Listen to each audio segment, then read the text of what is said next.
Hello, welcome to the first episode of the Selfish Talk Show podcast, listener, audio, video book, whatever it is.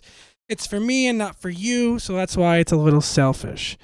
Anyway, welcome, first episode. Don't know what this will look like, what it will sound like, so bear with us. With us is only me, but bear with me. Anyway, I want to talk about this extra existential pressure. I don't want to say dread. It's not necessarily dread, it's pressure. I feel like when I turned 28 and I got like my job at a college and I graduated college, at some point everything got like very overwhelming for me. And I think that's in part to having a toxic workplace. Hi, my job. Hi, my possible coworkers. Don't take this personally.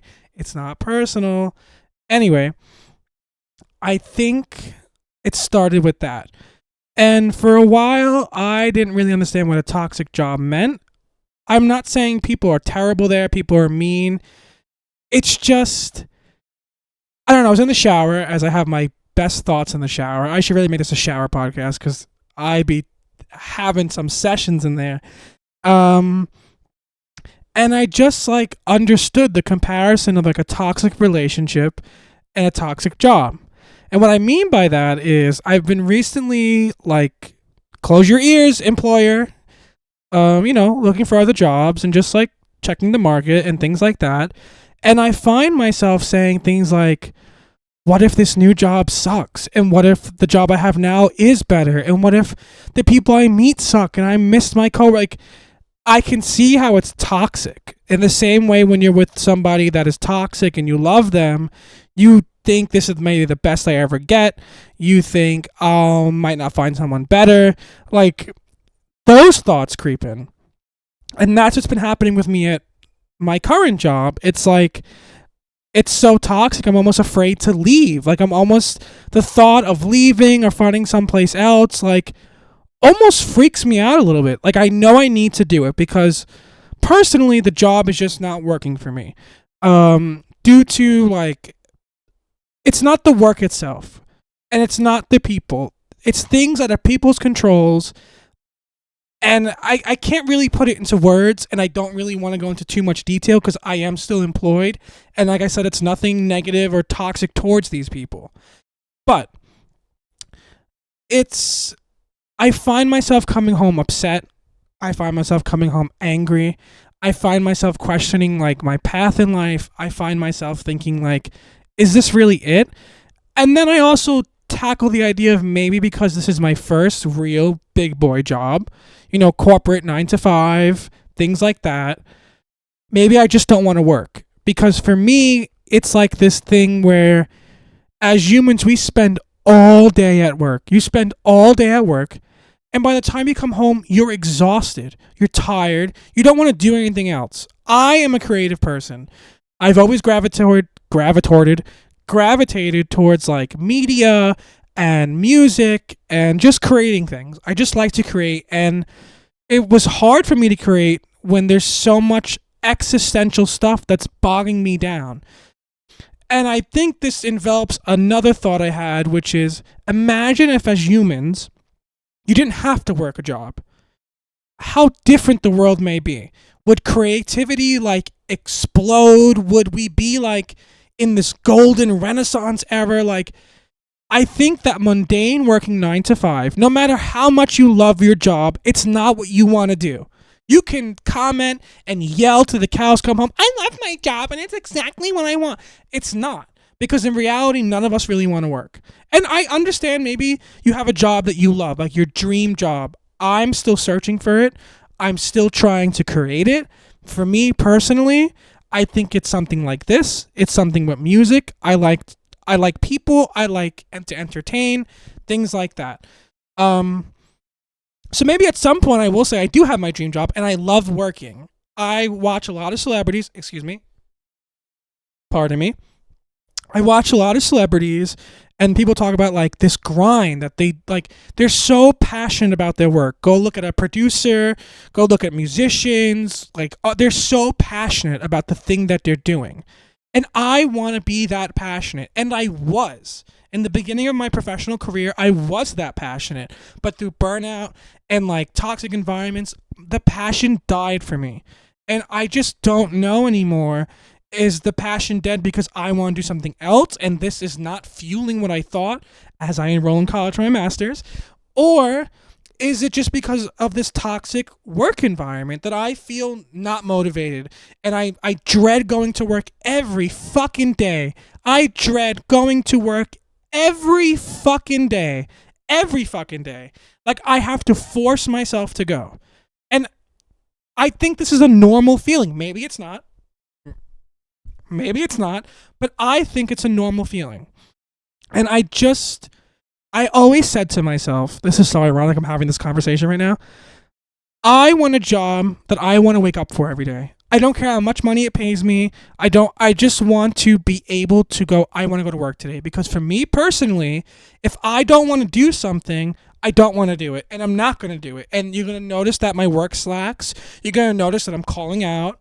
Like, it's just something that happens with me, and I do it to protect myself because I do deserve that peace, and I do deserve, I don't think going into that, I don't want to deal with that. As a human, I should be able to do that. Anyway, back to the whole topic. I can see how a toxic work environment is comparable to, like, a toxic relationship. It's so, like, the highs are high and the lows are low, and they do this and they come in and out. People who are just listening, I wiggled my arms.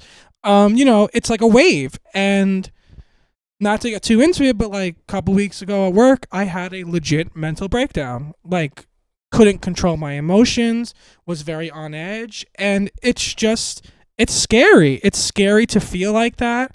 I feel like I shouldn't feel like that. But I need money. I have to pay my bills now. I have a lifestyle that requires bills to be paid, and I can't just quit my job no matter how much it may suck.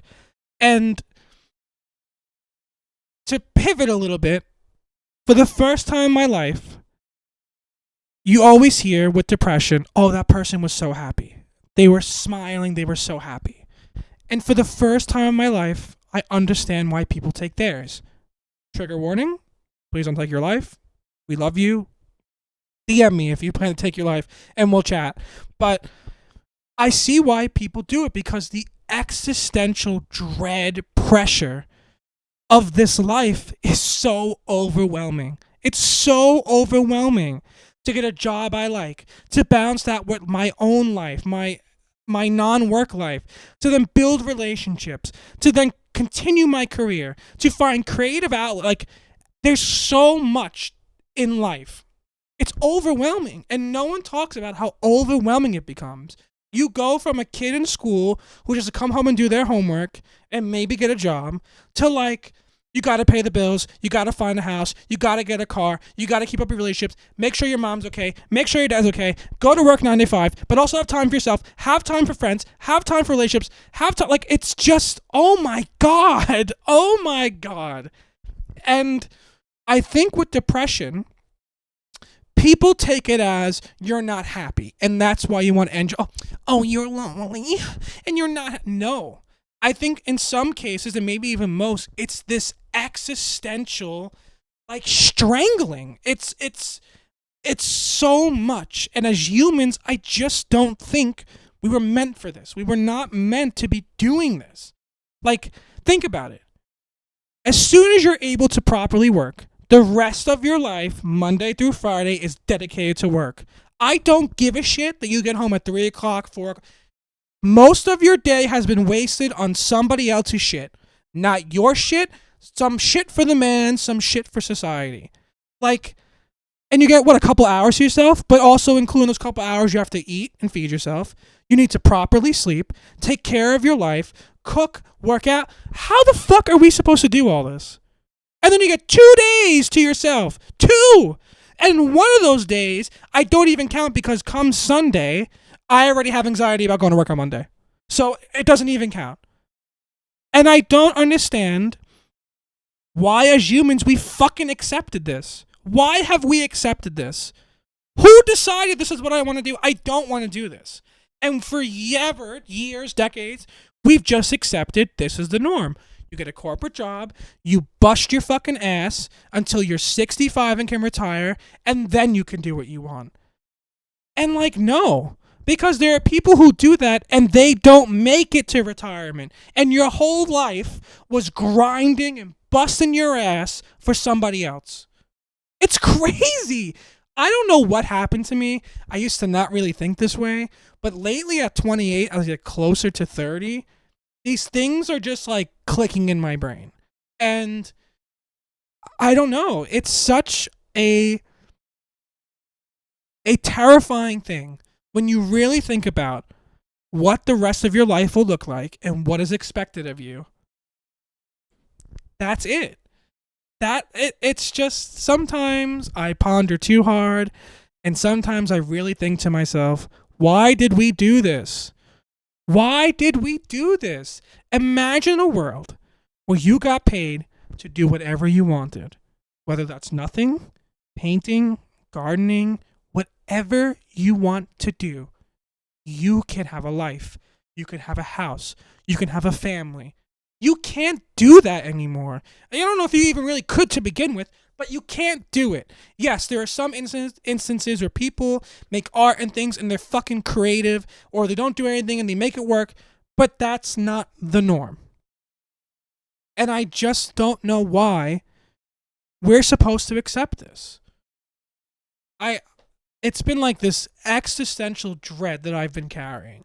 And I feel like the more I'm aware of it and the more I process it, it gets scary and it's kind of freaky. Like, it's just...